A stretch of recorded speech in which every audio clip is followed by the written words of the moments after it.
Hanımefendiler ve beyefendiler, bugün yine konuğum çok değerli üstadım Burçin Akgün. Artık kanaldan abonesiniz, onun kanalına da abonesiniz, benim kanaldan da aşinasınız, birbirinizi tanıyorsunuz. O yüzden bugün daha rahat bir sohbet yapacağız şimdi. Üstad hoş geldin tekrar. Hoş bulduk, merhaba. Sen de hoş geldin. Teşekkür ederim. Nasıl keyifler? Valla iyi, idare ediyoruz işte. Çalışıyoruz. Aynen devam ediyoruz. Kolaylıklar dilerim sana. Bugün senden çok önemli bilgiler araklamak istiyorum. Evet. Ama daha önceki videolarda hani video sonunda böyle spoiler olsun diye subliminal mesajlardan bahsettik ya biz. Evet. Birkaç arkadaşım da zaten videoların altında sormuş. İşte en merak ettiğimiz konulardan bir tanesi diye. Bugün onu uzun uzadıya seninle konuşacağız. Bütün teknik detaylarını öğreneceğiz senden. Ama öncelikle subliminal mesajları hangi alanlarda daha sık kullanıyoruz? Sesle ilgili olanlarını. Bunlardan biraz bahsedelim istiyorum. İşte film sektöründe, dizi sektöründe, genel anlamda televizyon sektöründe, reklamlarda falan bunlara neden ihtiyaç duyuluyor? Bunlar nasıl kullanılıyor? Konularına bir ufaktan giriş yapalım isterim. Yapalım. İstersen şöyle yapalım. Mesela bu sefer ilk soruyu ben sorayım sana. Çünkü benim Tamam. merak Tamam. ettiğim konulardan bir tanesi, birçok kişinin de belki merak ettiği konulardan bir tanesidir. Reklam müziği. Hem bağlayacağımız konuyla da ilgili olduğu için reklam Evet. müziğini, mesela senin mutlaka yaptığın reklam müzikleri var. Birkaç tanesini ben biliyorum zaten. Ama mesela bir dizi müziğini yaparken ya da bir filmin müziğini yaparken ikisinde de farklı düşünmen gerekiyor. Diziyi Evet. farklı düşünmen gerekiyor. Film Evet. olduğu zaman farklı düşünmen gerekiyor. İşte kısa metrajsa farklı bir düşünce oluyor. Uzun metrajda daha Evet. farklı bir düşünce oluyor. Ama reklam müziği bunların içinde sanırım en kısa tutulanlardan bir tanesi. Hem maliyeti açısından, belki reklamların Evet. maliyeti açısından, Evet. hem de kısa ve vurucu olması açısından reklam müziği Hı hı. meselesi biraz daha farklı gözüküyor. Şimdi benim de ilk sana sorum o olacak zaten. Şunu merak ediyorum. Hani sana sormak istediğim de o. Ee, Dizi müziği farklı düşünülüyor. Hı Film hı. müziği farklı düşünülüyor. Reklam müziği de farklı düşünülüyor. Yani kafada başka bir hayal oluyor o zaman. Evet. Reklam müziğini yaparken sen mesela teknik olarak bize ne anlatabilirsin? Reklam müziğinde şöyle düşünmek gerekiyor, böyle düşünmek gerekiyor ya da şunu yapmak daha iyi, şundan kaçınmak lazım gibi diyebileceğin şeyler varsa onları ben merak ediyorum açıkçası. Elbette var. Bu iyi bir konuya değindin sen. Reklam müziğinde bizde mesela commercial tarzı işlerde okulda bile ilk öğretilen şey şuydu. Markanızın adı ne? Markanızın amacı ne? Marka ne satıyor? Ne vaat ediyor? Şimdi müzik yaparken de özellikle bu sonik melodiler dediğimiz şey vardır ya. Yani iki üç notalı bir şey duyarsın ve şu marka dersin. Bunu üretmek bir markanın ses logosu gibi bir şey. Nasıl ki bir şirketin, bir markanın falan bir logosu vardır. İşte isminin baş harflerinden olur ya da direkt adını yazarsınız falan filan böyle. Akılda kalıcı basit şeyler olması için özen gösterirler ya tasarımcılar. Evet. Ses için de aynı şey geçerli. O şirketin, o markanın adı kaç harfli diye özellikle bir title vardır bizde. Kaç harfli ise buna biraz da tabii ki o markanın bulunduğu ülke hangi dillerde servis yapıyor, hangi dillerde hizmet veriyor falan filan bunların hepsini iyi bilmek lazım. Çünkü şu yüzden bazı dillerde işte o markanın hecelerini bölemiyorsun 2'ye, 3'e, 5'e falan. Bazen tek seferde söylenebiliyor. Bazen 4-5 harfli bir şey oluyor ama işte 2 seferde söyleniyor. Bunların her birini tek bir notaya yansıtaraktan o sonic ikon dediğimiz müziği oluşturulmak gibi bir temel var reklam dünyasında. Peki Bunu bir ben de şey yaparken öyle araya düşünüyorum. girip hemen bir şey sorayım. Buyurlar. Diyelim ki marka çok uzun bir marka. Hı hı. Yani şimdi tabii marka ismi vermemek için bir şey söylemiyorum burada ama uzun bir Tamam. marka. Mesela orada nasıl bir yöntem izlemek gerekiyor? Orada da şöyle, o zaman sloganlara gidiliyor iş. Hı Mesela hı.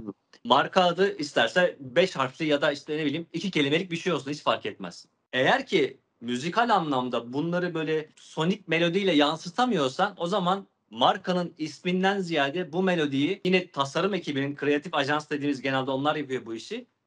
İllaki bir sloganı vardır tamam mı? Mesela güçlü bir slogandır. Sağlam bir slogandır.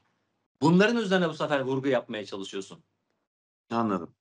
Çünkü başka türlü markayı yansıtacak herhangi bir donen olmuyor elinde. Hani sadece bir reklam müziği yapmak o reklamın müziği oluyor ama onun yanında o reklam müziğinin içine yedirmen gereken bir ki Türkiye'de de çok örnekleri var bunun. Dünyada da var. Bir sonik melodi durumu söz konusuysa Ya markanın kendi adından ya da onunla özdeşleşmiş artık hani birbirine grift olmuş bir şey gerekiyor. Slogan gerekiyor. Reklam sloganları bu yüzden çok önemli. Bir markanın arkasında nasıl bir slogan var? Örneğin bir araba markasının sloganları ne olabilir? İşte dayanıklı olması, güçlü olması ve güvenli olması. Bu üç kelime çok önemlidir bir otomotiv şey için, sektörü için. Bunlardan bir tanesi markaya yapışmış bir slogansa artık onun üzerinden yürüyorsun. Anladım. Peki bir şey daha merak ediyorum. Global şirketler var. Türkiye'de de hem Türkiye'de üretim yapıp Türk markası olup hem de işte Avrupa'nın çeşitli ülkelerinde üretim yapan firmalar var. Biliyoruz işte hani bunlar işte buzdolabı, çamaşır makinesi falan filan üretiyorlar. Burada farklı bir isimle üretiyorlar. Orada belki farklı bir isimle üretiyorlar ama aynı isimle ürettikleri de oluyor. Diyelim ki bir X markasından bahsediyoruz. Bu X markası bir reklam müziği yaptıracak. Yeni bir reklam tasarlayacak. Bunu lokal olarak mı tasarlıyor? Mesela Türkiye için şöyle bir şey yapalım. Avrupa'da işte İngiltere için şöyle bir şey yapalım. Almanya için böyle yapalım.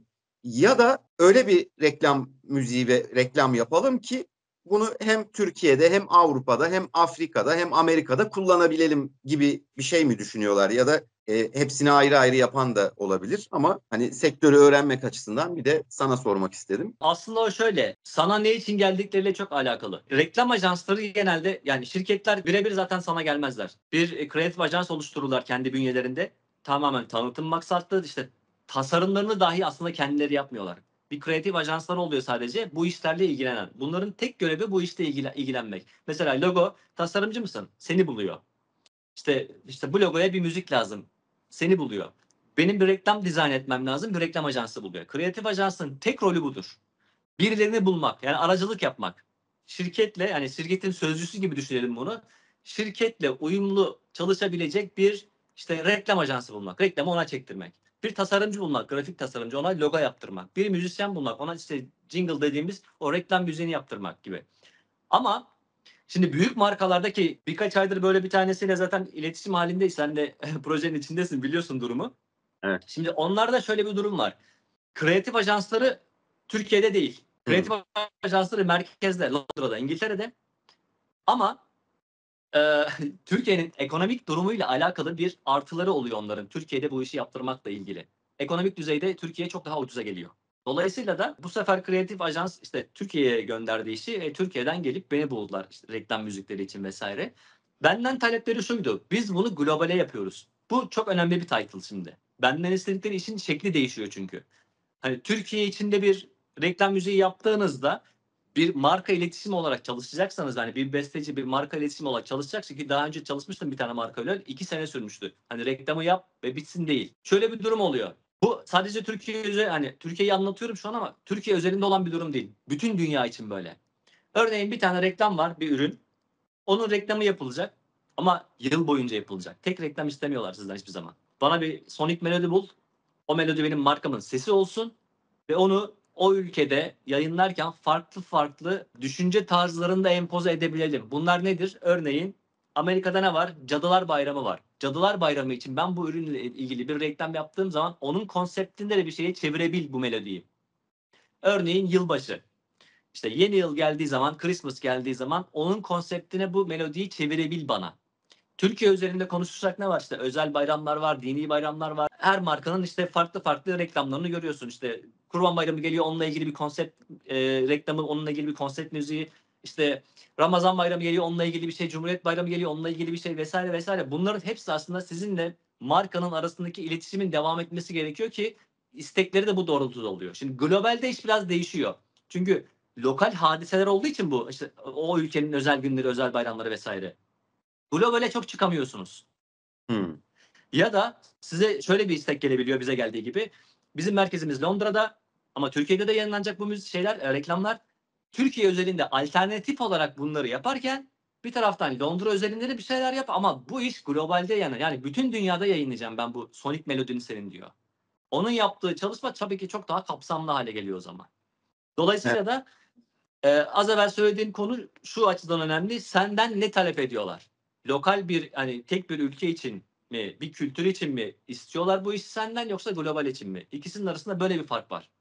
Ama çalışma şekli tamamen aynı. Peki bir şey daha merak ediyorum bu konuyla ilgili. Mesela bazı reklamlarda bazı sanatçıları kullanıyorlar ya da bazı sanatçıların işte böyle toplumun çoğunun bildiği mesela bir pop şarkısını kullanıyorlar. Bu tercih neden yapılıyor? Yani mesela kendi markasına özel bir yeni bir beste yaptırmaktansa başka bir işte sanatçının işte Türkiye'de herhangi bir sanatçının pop şarkıcısının daha doğrusu tutulmuş sevilen bir melodisini hatta sözleriyle birlikte de olabilir. Ya ona uyarlıyorlar. Reklamın markasına uyarlıyorlar mesela sözleri. Buradaki tercih sebepleri ne oluyor genelde? Hani daha mı maliyet açısından düşük oluyor ya da hani telifini veririz, hallederiz falan gibi bir şey mi oluyor yoksa nedir yani bunun Anladım. mevzusu?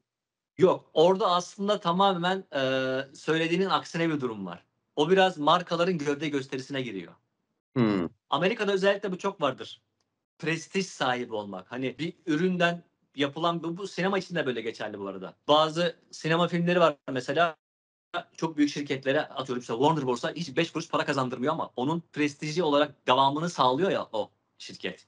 Bu evet. onun için bir kazanç oluyor. Reklam bazında da şöyle. Biz öyle bir markayız ki falanca ile çalışabiliyoruzu gösteriyorlar.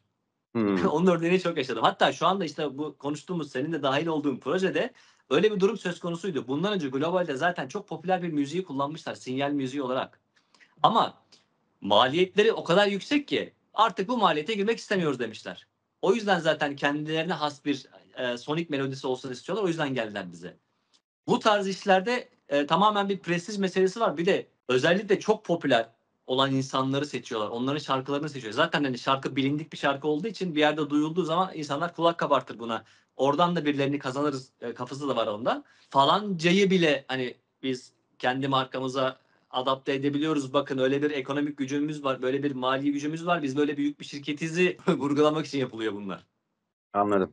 Anladım. Abi zamanında Michael Jackson bile bir markayla özdeşleşti biliyorsun yani. Michael Jackson bu daha ne olacak yani? Ona bile Tabii yani gittiler. onunla beraber anılmak aslında Tabii ki. o firmaların işine gelir. Yani Tabii, tabii, tabii, tabii. e, Aynı şey tabii ki sporda yok mu? Sponsorluk konusu da öyle işte biliyorsun. Atıyorum bir basketbolcuya bir ayakkabı markası çok bilindik şimdi evet, evet, söylemeyelim. Sponsor evet. oluyor. Ya da bir Yani şampuan reklamına bir dünyaca ünlü bir futbolcu aynen öyle. Aynen öyle. Aynen tabii öyle. ki Ya o onunla tamamen birlikte. şey işte gövde gösterisi. Bizim buna yetecek gücümüz var durumu. Evet. Çünkü o Yani adamlara ekonomik anlamda ulaşmanın ne demek olduğunu aşağı yukarı kestirebiliyoruz biz. evet. Evet. Tabii bu marka açısından onlar işin kar zarar kısmını falan çok daha iyi hesaplıyorlardır tabii ama mesela ben o şampuan reklamı ile ilgili hafızamda hiçbir müzik yok aslında. Yani sadece o futbolcu Evet, geliyor aklıma o şampuanı evet, gördüğümde. evet, Müzik evet. gelmiyor. Şimdi aslında bunun bence şöyle bir dezavantajı var. Doğru mu düşünüyorum bilmiyorum. Ben bir marka sahibi olsam hakikaten kendime özel ve akılda kalıcı güzel bir müzik yaptırmayı tercih ederim. Neden? Çünkü insanlar sadece görsel medya araçlarından faydalanmıyorlar. Mesela Tabii. radyo diye bir iletişim var.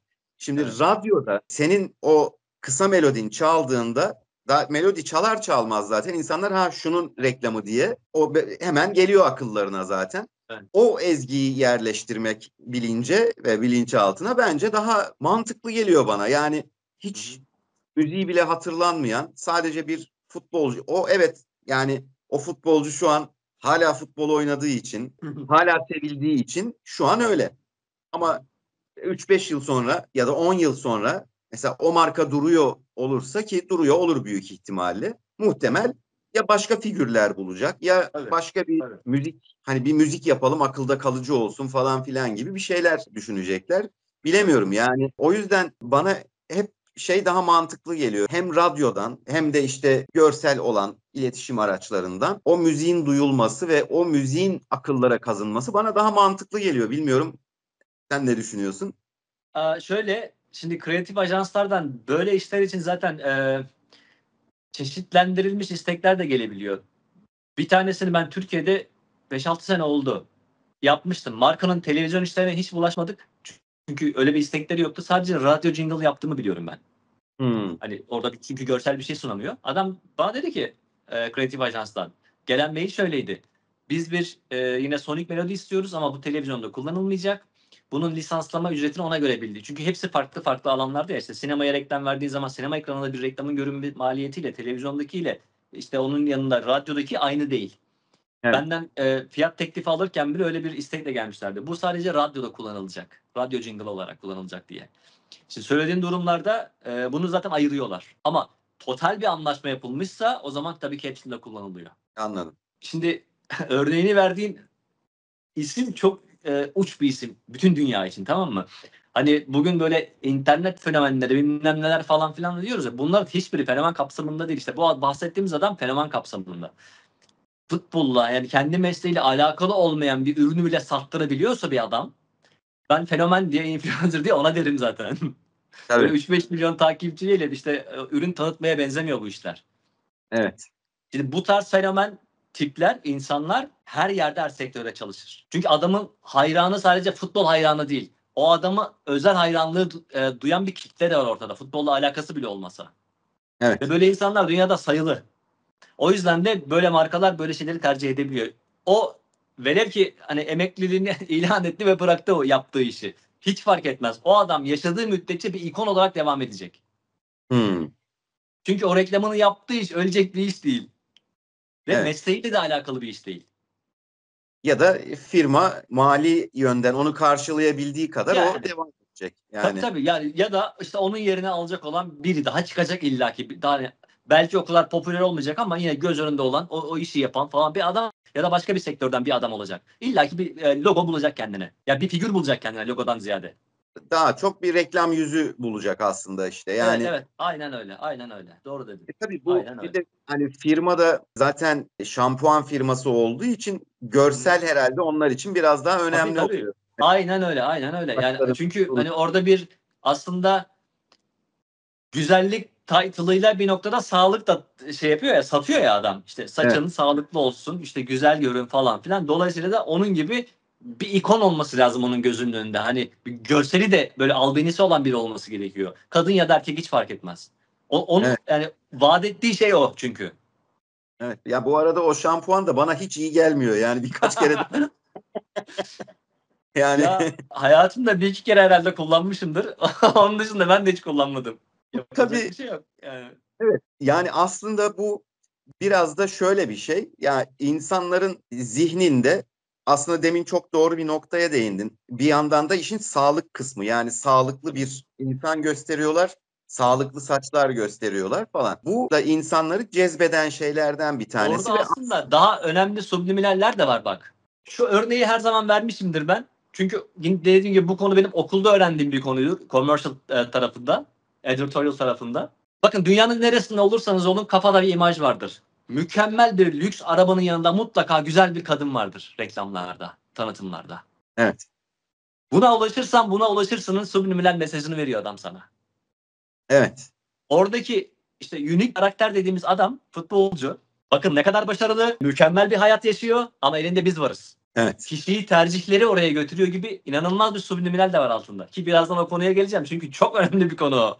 Tabii tabii. Yani yavaş yavaş girebiliriz de aslında. Çünkü tam da o noktaya geldi. Zaten bu tip şeylerde mesela istersen direkt ben gireyim konuya. Yani Lütfen işin lütfen, evet, o konuya bir giriş yapalım çünkü o konu hakikaten ciddi konuşulması gereken bir konu ve bizim sektörü çok besleyen bir konu. Reklam müziği yaparken o subliminal mesajları biz düşünmek zorundayız. evet.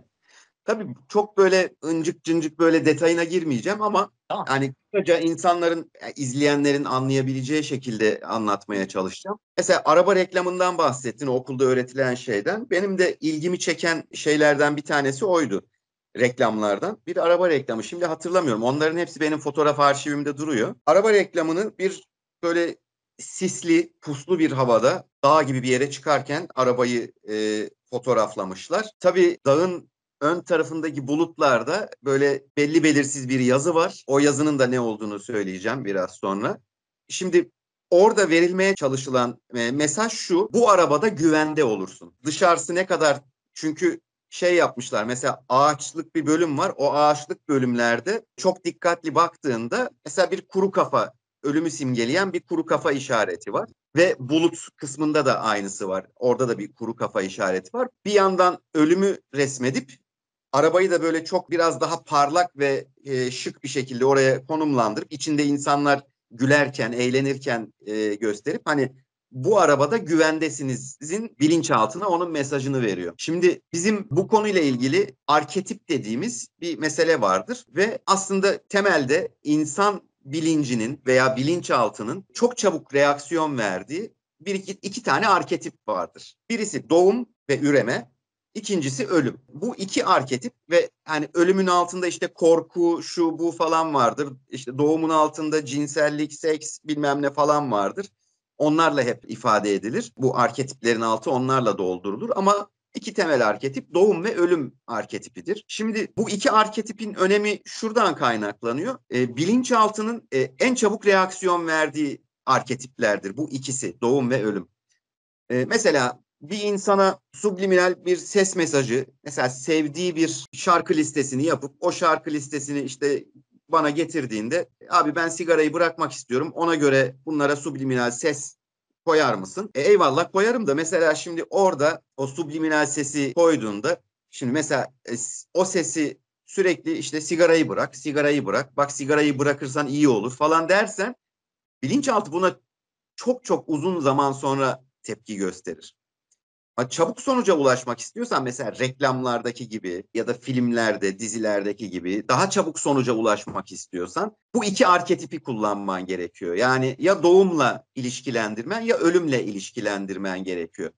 Bunlarla ilişkilendirdiğin zaman bilinçaltı çok daha çabuk reaksiyon veriyor ve beyninde iki tane şeyi senin satmaya çalıştığın şeyle altına koyduğun mesajı ikisini eşleştiriyor beyin. Yani Orada bu arada doğum dedin ya, onu hani varoluşla falan özdeşleştirmesin kimse. Oradaki doğumun altında yatan şey tamamen cinsel dürtüler aslında. üreme, Hani evet.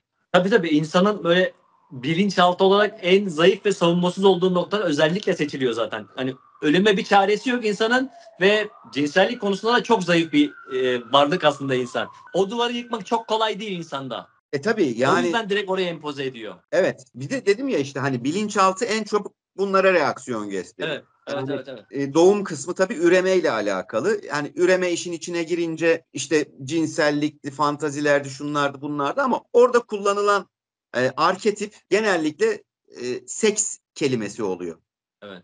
Cinsellikle ilgili herhangi iki şeyi özdeşleştirmek istiyorsan ve görsel olarak kullanacaksan orada S, E ve X kelimelerini kullanman gerekiyor. Ki bu zaten global bir şey. Yani seks dediğin zaman dünyanın her yerinde aynı şey anlaşılıyor. Evet. Birçok yerde. Ve anlaşılmasa bile ne anlama geldiğini dünyanın birçok yerinde biliyor insanlar. Dolayısıyla mesela ben çok enteresan bir ne derler GSM operatörü, Türkiye'deki GSM operatörlerinden bir tanesi herhalde 2000'li yılların başıydı. Burada çok meşhur bir sanatçının konserini yapacaktı onlar. Onlar sponsor olmuşlar. Reklamını da bu GSM firması yapıyor. O meşhur sanatçımız da Amerika'da, senin oralarda bir yerde yaşıyor bildiğim kadarıyla. Bizim süperstarımız dediğimiz arkadaş. Ha, okey, tamam. Evet. Tamam anladım şimdi mevzuyu. Hani Tarkan diyelim de artık gizemi kalmasın o işin. Çünkü Yani. hani onun yaptığı bir şey değil bu. Tarkan konseri olacak. Tabii Tarkan o dönem çok popüler, çok revaçta falan. Şimdi bunlar bir reklam yayınladılar. Kızıl bir fon, yani güneşin kızıllığının olduğu bir fon, bulutlar, çöl gibi bir yerde. İşte herhalde Tarkan vardı. Onların da görselleri hep duruyor bende. İşte altına da işte konser saatini şunu bunu yazmışlar falan. İki tane görsel var. Bir ara o reklamları durdurdular. Sonra tekrar yayınladılar aynısını. Aynı reklamı tekrar yayınladılar. Şimdi ikisinin arasındaki farka baktığında bir tanesinde ikinci yayınladıkları zannedersem ilkini de şey diye durdurdular. Ya biz buna niye subliminal koymadık falan diye herhalde durdurdular. Yanlış hatırlamıyorsam ilkini durdurmuşlardı. Sonra ikinci reklamlar başladığında aradan bir 10 gün falan geçti. Çünkü konser ertelendi bildiğim kadarıyla sırf bu yüzden. Ya da başka bir yüzden bilmiyorum. Ben bu yüzden diye düşünüyorum. Konser ertelendi. Bir iki ay sonraya attılar. Bir süre reklam durdu. Sonra yeniden aynı reklamı, aynı görseli kullanıp verdiler. Baktık, araştırdık, çalıştık üstünde. Zaten bakmayı öğrendiğin zaman çok çabuk yakalıyorsun Evet. böyle şeyleri. Aynen öyle. Bir baktık orada işte bulutların arasına bir tane S, bir tane E, bir tane de X yazısını yerleştirmişler. Yani orada bilinçaltının en çabuk tepki vereceği şey o. Tabii bu subliminal mesajların mevzusu şudur aslında. Normalde oradaki seks yazısını oraya bakan belki milyonlarca kişi görmemiştir bile. Evet. Ama mevzu görmek değil. Yani bilinçaltının şöyle bir özelliği vardır. Ben buradan evden çıktım. İş yerime kadar yürüyerek gittim. Şimdi iş yerimde birisi bana gelip sorsa, dese ki ya Burçin, buraya gelirken kaç tane ağaç vardı? Ne bileyim ben. Onu saymadım ama şimdi Evet. bilinçaltı biraz çöplük gibidir. Bunların hepsini depolar. Yani sen iyi bir doktor tarafından hipnotize edildiğinde adam seni yatırır. Hipnotize ettikten sonra der ki evden işe gidene kadar kaç tane ağaç gördün? Ben de söylerim işte 442 tane derim mesela. Ya da Evet. ne bileyim 28 tane, kaç tane gördüysem. Çünkü bilinçaltı biraz böyle çalışır. Ya da iş yerinde bir ofise girdin. O ofiste bir şey sordun orada çalışana ve çıktın hemen oradan. Şimdi oradaki kalemlikte kaç tane kalem vardı diye birisi sorsa sana, vallahi hiç bakmadım ki dersin. Ama Evet. hipnotize edilip işte orada bir doktor eşliğinde bunlar sana sorulduğunda çat diye cevaplıyorsun. 12 tane kalem vardı. 3 tanesi kırmızı kalem, gerisi kurşun kalem bilmem ne falan diye detayına kadar anlatabiliyorsun. Evet. Bununla ilgili Amerika'da yaşanmış bir mevzu var. Yaşlı bir adam bir cinayeti görüyor ve yani şahit oluyor ve cinayetin tek tanığı bu adam. Üst katta bir yerde oturuyor zannedersem. Cinayeti işleyen kişiyi arabaya binip kaçarken görüyor. Şimdi arabanın plakasını tabii göremiyor. Adam yaşlı, gözleri de çok iyi görmüyor herhalde, bilmiyorum. Ya da dikkat etmedi. Bu haber olarak da yayınlandı orada. Birkaç makalede de bahsedilmişti bu olaydan. Adamı hipnotize ediyorlar. Artık ne kadar önemli bir cinayetse bilmiyorum. Ya da bir deney yapıyorlar artık, onu da bilmiyorum. Adamı hipnotize ediyorlar ve bilinçaltına girip o ana götürüp bir de zoom yapıyorlar. Adamın gözünden plakaya zoom yapıp plakayı tespit ediyorlar ve yakalıyorlardı. Şimdi bilinçaltı böyle çalışıyor. Dolayısıyla birçok insan der ki konuyla ilgili böyle çok fazla bilgisi olmayan, yazıyorsa yazıyor abi, ben görmüyorum ki, bana ne der. Evet. Görüyorsun, görmez Yani olur mu? bilinçli olarak görmüyorsun ama bilinçaltın görüyor. Yani mesela şöyle düşün, birçok kişi yaşamıştır belki bunu. Markete gideriz alışverişe, bir şeyler almaya. Yani özellikle erkekler tabii bunu çok yapar. Biraz kadınlar da yapıyordur ama erkeklerde daha çok gördüm ben bunu. Bir şey almaya gidiyorsun. Giderken hiç alakası olmayan, dur şunu da alayım diye, hiç listende olmayan, Aynen aklında öyle. alakası olmayan bir şey alıyorsun. Şimdi bunun sebebini düşünmek gerekiyor. Çünkü bu psikolojik bir vaka.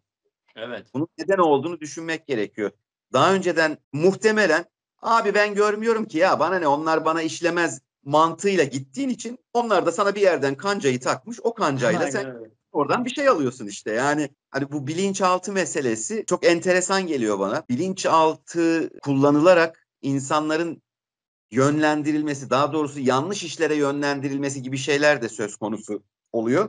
Ama biz işin reklam tarafında ve biraz da sağlık tarafında durmak durumundayız. İyi olanıyla durmak Evet. zorundayız. Evet. Reklam meselesinde de benim gördüğüm birçok reklamda bunların görsel olarak hepsi bende arşivli olarak var zaten. Birçok firma kullanıyor bunları. Yani şimdi atıyorum, bir yaşı tutanlar hatırlar, bir hava yolları firması ve işte 77 santimin değerini işte oturanlar bilir falan gibi böyle. Hava yolu deyince direkt aklıma geldi zaten. Daha neler neler, yani onunla ilgili çok reklam yaptılar. Bu artık çok subliminalden ziyade artık direkt böyle bilinç Bu üstüne göze sokmak artık ya.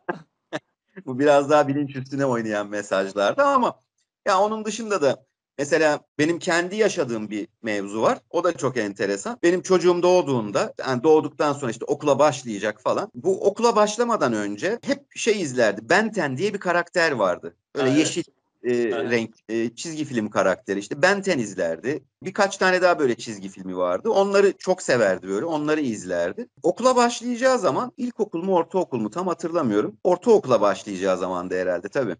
Ortaokula başlayacağı zaman ben bunu aldım. Orada bir büyük bir mağaza vardı işte. Hem çanta hem kırtasiye, böyle kalem kutusu bilmem ne falan gibi şeyleri vardı.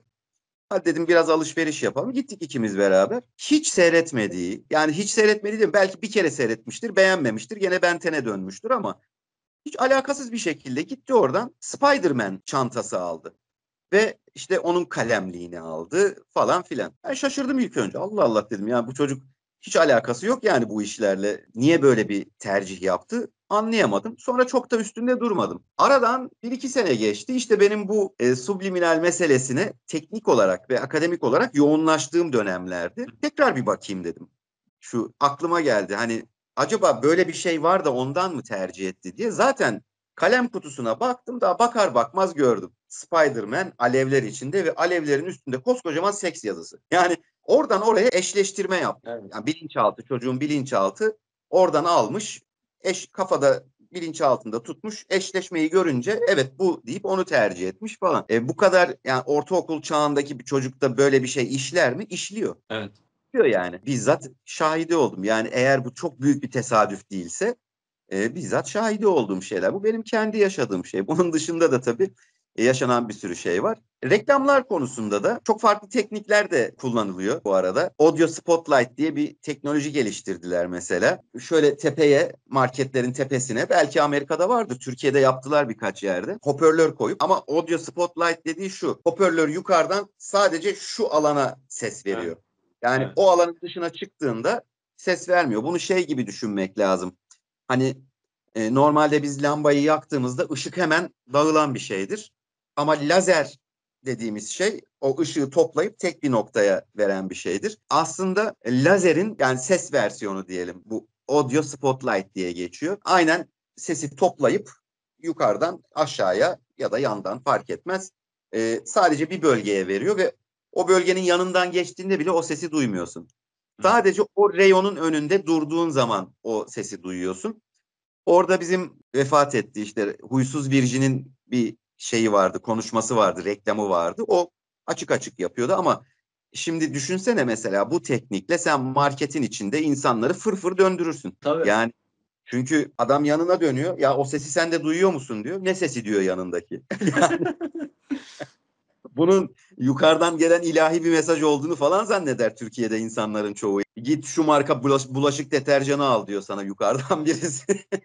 Sen yanındakine soruyorsun. Ses duydun mu? Yok. Ben gideyim abi alayım şunu falan. Yani kendimi riske atmayayım gibi. Çok değişik böyle şeyler de çıktı. Teknolojiler de çıktı. Ama şöyle söyleyeyim. Ahlaklı mı? Değil. Etik mi? Değil. Bu bir manipülasyon çeşididir aslında. Son zamanların çok böyle popüler bir lafı vardır ya, algı manipülasyonu. Evet. Algıyı manipüle etme, bir şeyi farklı tarif edip ona inandırmak insanları. Evet. Evet. Evet. Bu da aslında seni, yani mesela reklam özelinde konuşursak, seni bir ürünü satın alman için manipüle ediyor. Bu subliminal mesaj daha çok bunun için kullanılıyor reklam sektöründe. Seni manipüle etmek için kullanılıyor. O ürün sana faydalı da olsa, faydasız da olsa, atıyorum işte mesela o şampuan, şimdi meşhur o şampuanı ben aldım, birkaç kere denedim, yaramadı bana. İyi gelmedi. Sonra başka bir şeyler denedim. Başka bir şampuan kullanıyorum şimdi. Ama birçok insan mesela o reklamlardan etkilenip, belki bilmiyorum, o reklamları çok fazla incelemedim. Yani o futbolcunun işte saçının şekillerine bakmadım. Çünkü her yere o kadar güzel gizliyorlar ki bu tip mesajları. Evet. O arkadaki şeye bakmadım. Yani daha doğrusu fondaki görsellere falan çok fazla bakmadım. Ama insanlar bir şekilde yarasa da yaramasa da diyor ki ya bildik bir marka. Bunu bir kere iki kere bir şeyin reklamını gördüğünde bile insanlar böyle düşünüyorlar. Bir kere iki kere reklam ver, istersen zehir sat. Diyor ki ya bu Evet. iyi bir marka. Ben bunu duydum, bunu deneyeyim falan gibi Zaten o düşün. karakterleri kullanma sebeplerinden de en büyüğü bu. Bu adam toplumda kabul gören bir adam. Kimseyi kandırmayacağı düşünülüyor toplum tarafından. Bu adam bir şey söylerse doğru kabul edecekler. Evet. Mesela daha önce sohbetini yapmıştık herhalde. Ama şu mesela İsrail'de yapılan bir deney var mesela bununla ilgili. Onu anlatmıştım. Kısaca tekrar anlatayım. İsrail'de şöyle bir deney yapılıyor. 20'şer tane öğrenci. Bu öğrenciler, yani bir grup, 20 kişilik bir grup öğrenciye, bunların hepsi aynı seviyede öğrenciler. Aynı sınıfta okuyan, aynı dersleri okuyan öğrenciler. Ve zeka düzeyleri de ortalama aynı öğrencileri seçiyorlar. 20 kişi bu tarafta, 20 kişi bu tarafta. Bir gruba normal yeni bir konu öğretiyorlar. Matematikle ilgili yeni bir konu öğretiyorlar. Bir gruba da aynı konuyu yine öğretiyorlar ama onları subliminal ses mesajlarına maruz bırakarak öğretiyorlar. Tabii orada sınıfta müzik falan çalmıyor.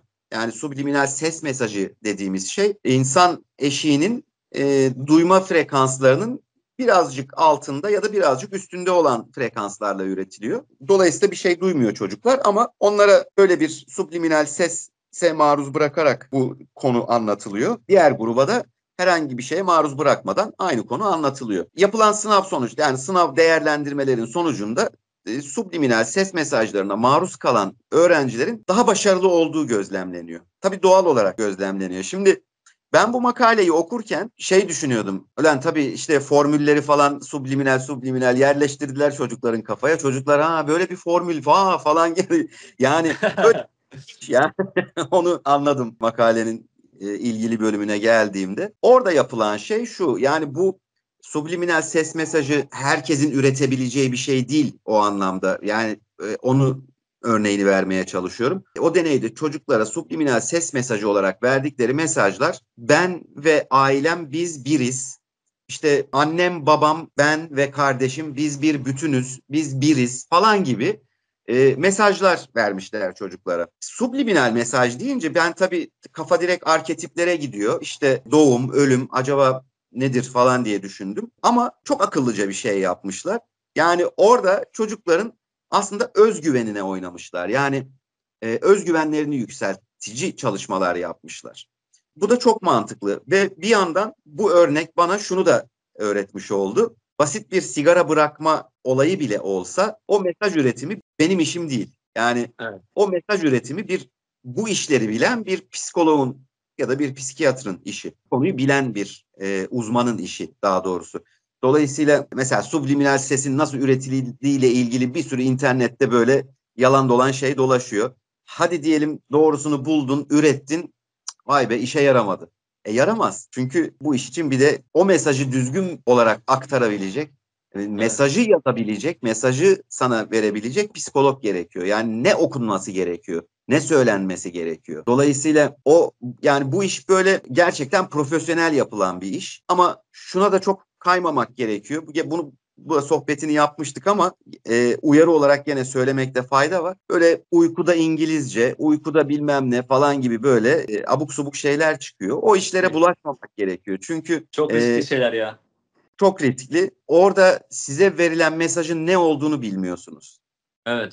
Bilmediğin bir mesaja maruz kalıyorsun. Kim bilir ne mesaj veriyor sana. Eğer bir de doğru yaptıysa, o mesaj verme tekniğini doğru yaptıysa kim bilir ne mesaj veriyor. İngilizce mi öğretiyor, başka bir şey mi öğretiyor? Evet. Bilemiyorsun ya. Senin psikolojini nasıl etkileyeceğini de bilemiyorsun. Şöyle bir örnek vereyim. Mesela ne olabilir ki en fazla diyor insanlar. Amerika'da şöyle bir olay oluyor. Bir konser veriliyor. Bu konser ama şey değil, böyle hani büyük bir konserden ziyade daha böyle kasabavari bir yerde Lokal ya da bir konser. evet kasabadan biraz daha büyük bir yerde falan gençlerin sevdiği bir rock grubu zannedersem bir konser veriliyor. Ve konserden sonraki 10 gün içinde yaklaşık 20 kişi intihar ediyor. Oha. Konser, evet yani konsere giden sayısı belki 300-400 kişi ya da 500 kişi bilmiyorum ama 20 kişi intihar ediyor. Bu nasıl öğreniliyor? Şöyle, intihar eden çocuklardan bir tanesinin annesi ve babası bu işin peşine düşüyorlar. Diğer anne babalar herhalde bunu normal karşılıyorlar. Zaten çocuk işte mental olarak iyi durumda değildi. İşte psikolojik sorunları vardı falan filan deyip belki geçiştiriyorlar. Belki de diyorlar ki ya işte hiçbir sorunu yoktu ama böyle bir şey oldu işte falan. Kimisi de işte takdiri ilahi diyordur bilemiyorum. Ama bir tane aile bu işin peşine düşüyor. Bu işin peşine düştüğünde o 10-15 gün içinde kendi çocukları dışında 20 çocuğun daha pardon 19 çocuğun da intihar ettiğini öğreniyorlar. Bu aile öğreniyor araştırıp. Gidip o çocukların aileleriyle konuşuyorlar, buluşuyorlar. Bir şeyler hani ne olmuş olabilir falan diye. Ama ellerinde done olarak yani bu çocuklar birbirlerini tanımıyorlar. Hiçbiri tanımıyor. Hani tanıyor olsalar acaba birlikte mi karar verdiler falan böyle şeyler de oluyor çünkü. Hiçbiri birbirini tanımıyor çocukların. Ve en son anne işte herhalde bilir kişilerden de yardım istiyor. Hani ne olmuş olabilir? Bir konserde bunlara ne yapılmış olabilir bilmem ne falan. Ve o konserin video kayıtlarını buluyorlar, alıyorlar daha doğrusu. Böyle profesyonel olarak çekilmiş video kayıtları varmış o konserin. O Hı hı. kayıtları aldıklarında epey tabii bir uğraşıyorlar yani. Kaç yıl uğraşıyorlar bilmiyorum ama en sonunda bilirkişi Bu mahkemelik oluyor bu olay tabii. Bilirkişinin raporuna yazdığı şeylerden bir tanesi şu. Konser boyunca hoparlörlerden belli frekanslarda çocukların tabii duymayacağı şekilde ama bilinçaltlarının algılayacağı şekilde çocuklara sürekli bir intihar telkini, ölüm telkini yapılmış. Allah Allah. Evet. Neden yapmışlar ki bunu? Ya bunlar bu şey var ya, bazı gruplar böyle sahnede civciv ezen, işte milletin üstüne Aha, kus aha.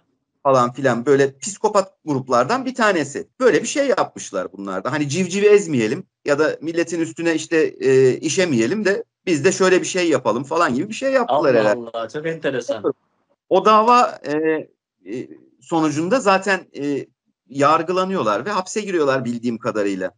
O işi yapan kimse, o işin sorumluları hapse giriyorlar bildiğim kadarıyla. Bu yüzden uykuda İngilizce falan filan gibi işlerin içine girmemek gerekiyor. Yani mesela o konsere 1000 kişinin geldiğini bile düşünsen, 1000 kişide 20 kişi, binde 20 demek bu. Bu çok fazla bir rakam. Tabii. %2'ye denk geliyor mesela. Yani %2 büyük bir rakam aslında. İnsan canı söz konusu olduğunda binde 2, Tabii canım. pardon binde 20, %2 çok büyük bir rakam. Bunun dışında tabii bunları okuyoruz. Ben o dönem akademisyendim. Daha üniversiteden ayrılmamıştım. İşte bunları okuyoruz, makaleleri okuyoruz falan. Başka bir akademisyen arkadaşla Sivas Cumhuriyet Üniversitesi'nde. O da işin bu görsel tarafına ve felsefe tarafına çok meraklıydı.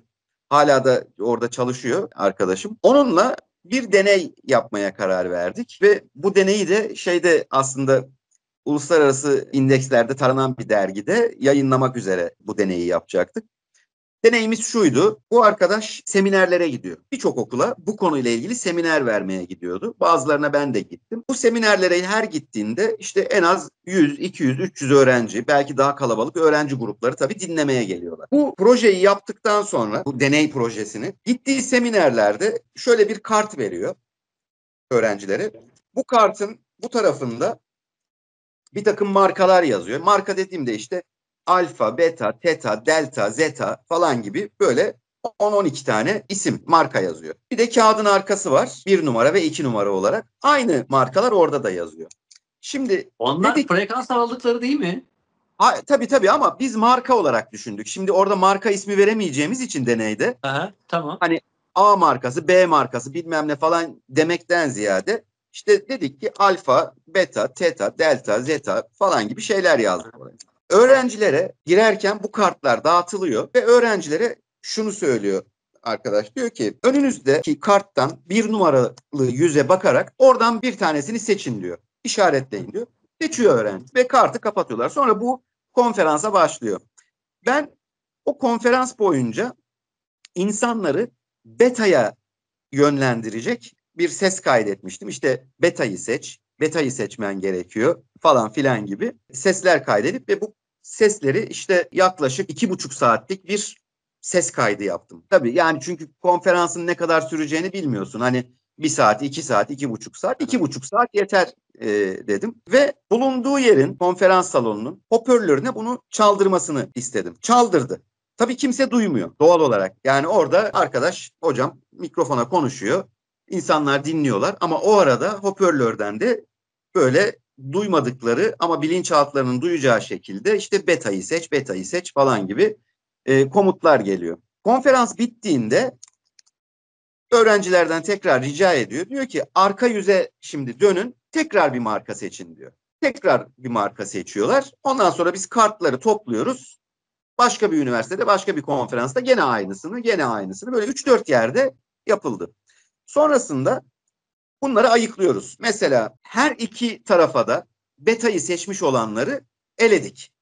Yani çünkü girerken beta seçtim, çıkarken de beta seçeyim falan gibi düşünmüş olabilir diye onları eledik. Başka elediğimiz şeyler de oldu, kriterler de oldu. Bu belli kriterlere göre elemeleri yaptık. İşin sonucu şu, biz o konferansa katılan öğrencilerin %36 ile 38 arasında beta'ya yönlendirmişiz. Yani bak, bir sürü elemeden sonra o Belki daha da fazla. tabii bir girişte çıkışta beta'yı seçenleri de seçsek, hani yaptığımız deneyi doğrulamaya çalışıyoruz, öyle bir üç kağıt yapalım desek daha yüksek çıkartırız ama kırpabildiğimiz kadar kırptık. Yani o kriterleri en sert şekilde işte şöyle yapmış. Mesela alfayı seçmiş, çıkarken de betayı seçeyim demiş olabilir falan gibi. Böyle şimdi hatırlamıyorum. Bayağı sert kriterler koyduk ve o kriterlere rağmen %36-38 oranında insanları sesle manipüle etmişiz orada. Şimdi bu çok önemli bir rakam. Bayağı Yani yüksek rakam ya. çok yüksek bir rakam. Sosyal bilimlerde bu tip deneylerde %5'in üstü yüksek sayılır zaten. %5'in üstüne çıktığında o yüksek bir rakamdır. Yani şöyle düşün. Mesajı da sağlam yapmışsın bu arada. Evet. Ya şöyle düşünmek lazım. Sen 100 milyon dolarına bir günde 38 milyon dolar hiçbir şey yapmadan bir ses kaydıyla 38 ya da milyon dolar daha ekliyorsun. İşin ne kadar büyük olduğunu şey yapmak için söyleyeyim. Ya da hani %38 işte 1 milyonda kaç yapar mesela? Ya da Evet, evet, 100 evet. milyonluk bir ülkede kaç yapar Evet. mesela?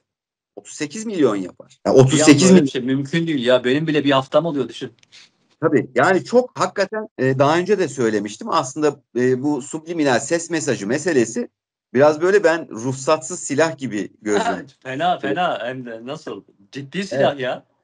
Evet ya bir de tabii şöyle bir şey var. Mesela insanlar bir Zonguldak Karaelmas Üniversitesi'nde bir panele çağırmışlardı. Panele gitmiştim. Orada da bu konuyu anlatmıştım. Batı Karadeniz Üniversiteleri İşbirliği Konferansı gibi bir şeydi. Orada Zonguldak'ta yapılıyordu. Orada şöyle başlamıştım cümle. Müzik ruhun gıdasıdır ama hani bazı müzikler gıda zehirlenmesine yol açabilir. Evet. Dolayısıyla o konuya böyle girdim. Bazı arkadaşlar yanlış anladılar. Hani tabii kötü müziği de bunun içine katabilirsin, o ayrı bir mesele. Evet.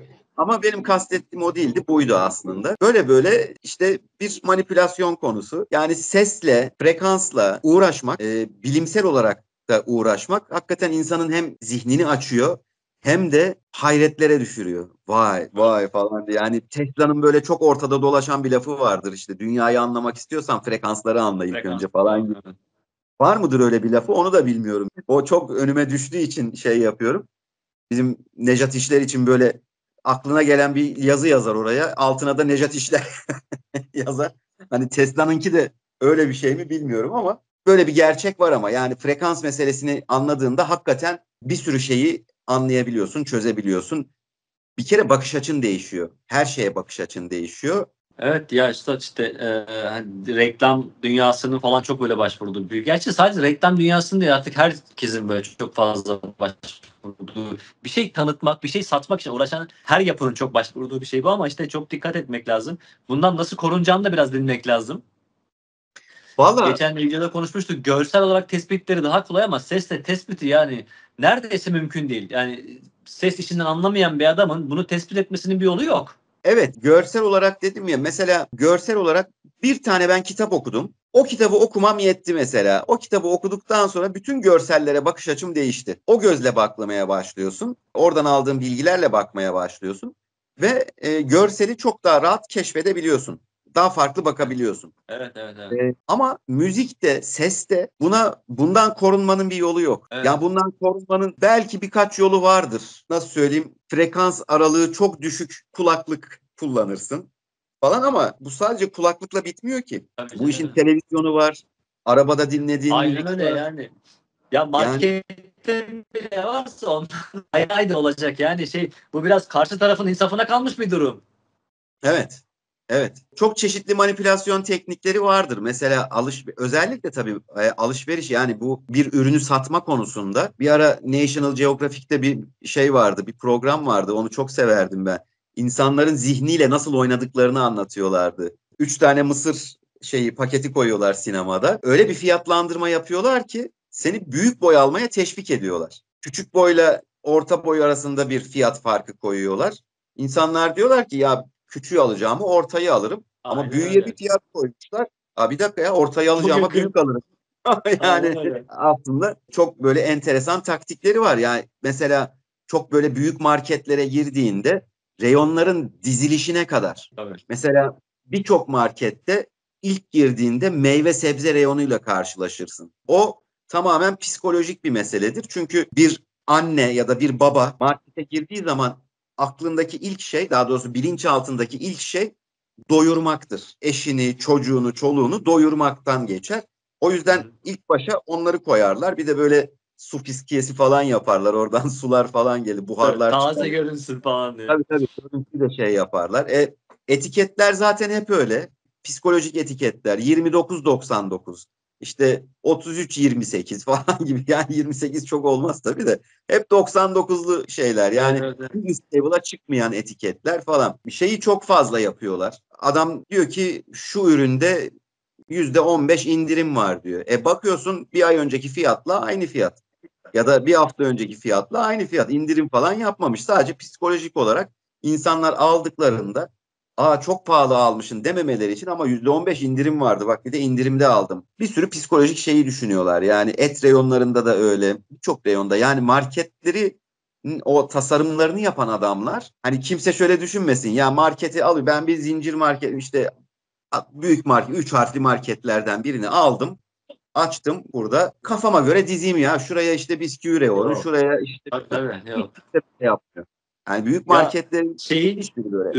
ürün yerleştirirken oraya gelen ortalama insan boyunun hangi raflara hani göz hizasında kalacağına göre ürün fiyatları raf kirası veriyor markalar.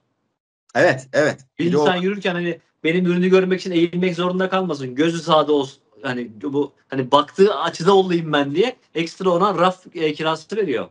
Evet, evet. Ürün pazarlamanın tabii çok çeşitli yöntemleri var. Bu işte bu yöntemlerden bir tanesi de işte subliminal ses mesajları Evet. veya da Evet. işte görsel mesajlar. Şimdi mesela bazı şeylere direnebiliyorsun. Şimdi insanlar artık mesela bir etikette 29.99'u gördüğünde biraz daha bilinçli bir tüketici, lan şuna 30 demiyorsunuz da bilmem ne Evet. deyip şey yapıyor, geçiyor. Ama işitsel kısımda bundan kaçışın yok. Evet.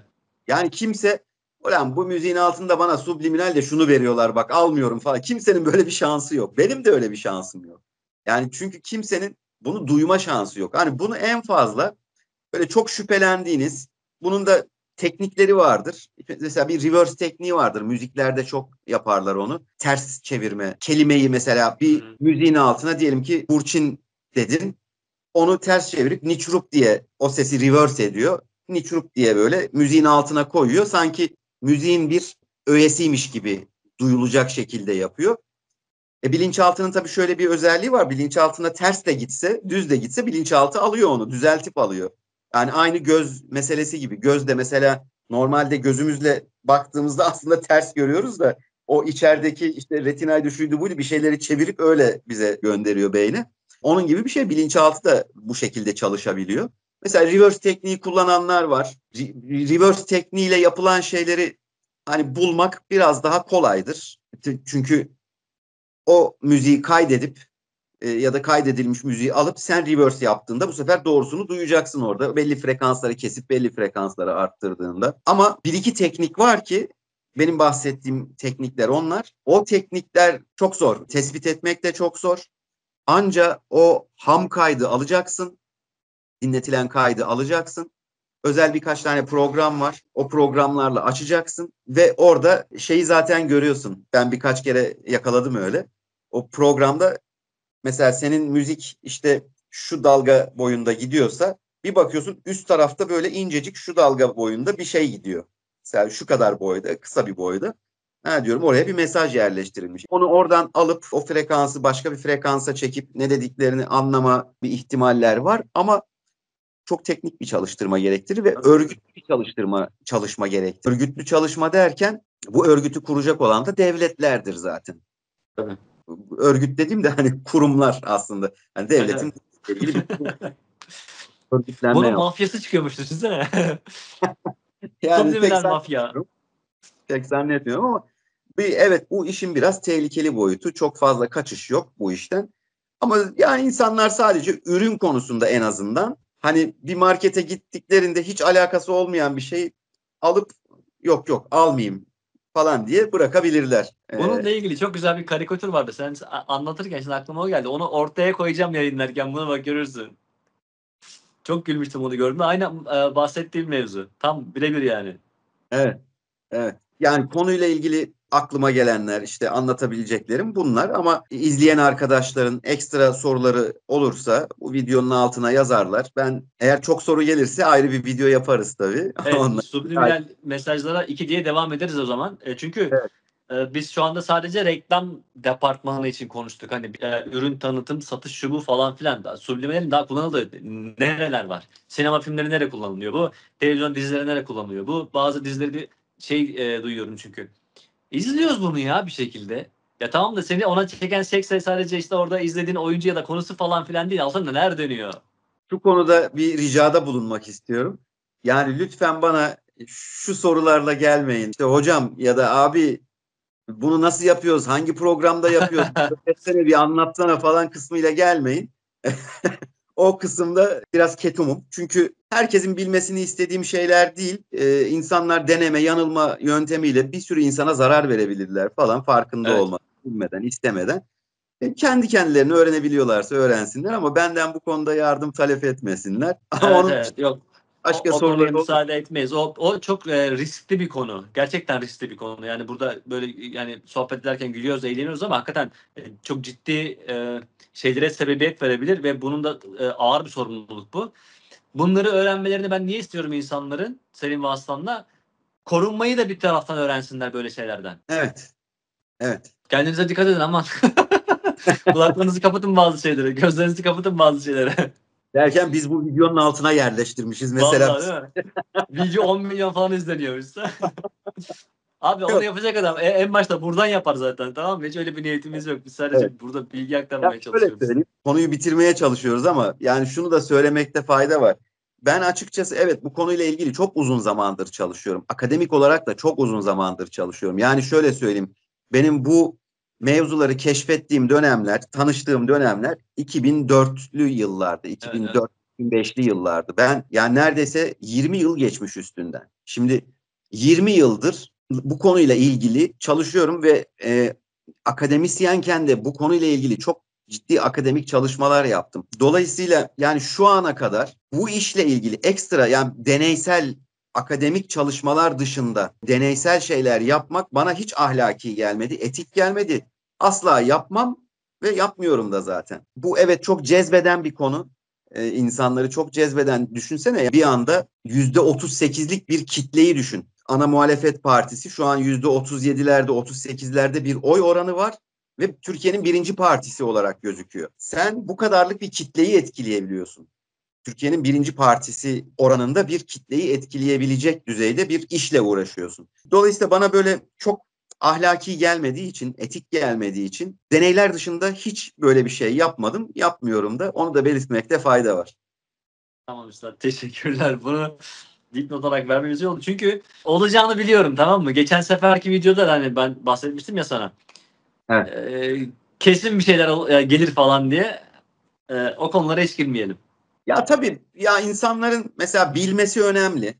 araştırması önemli. Müzikle uğraşan insanların özellikle bu konuları bilmesi, öğrenmesi, araştırması. Ben bu konuya çalışmaya başladığımda çok az şey vardı. Yani Türkçe hiçbir şey yoktu, kaynak yoktu.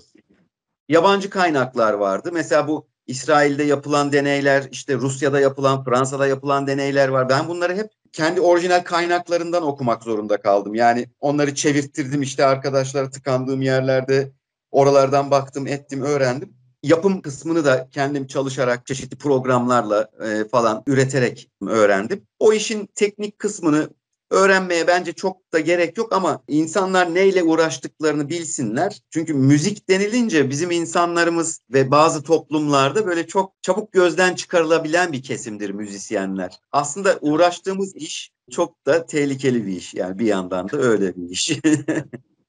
Evet, öyle şeyleri var. Evet, Teşekkürler üstad. Sağ olasın tekrardan.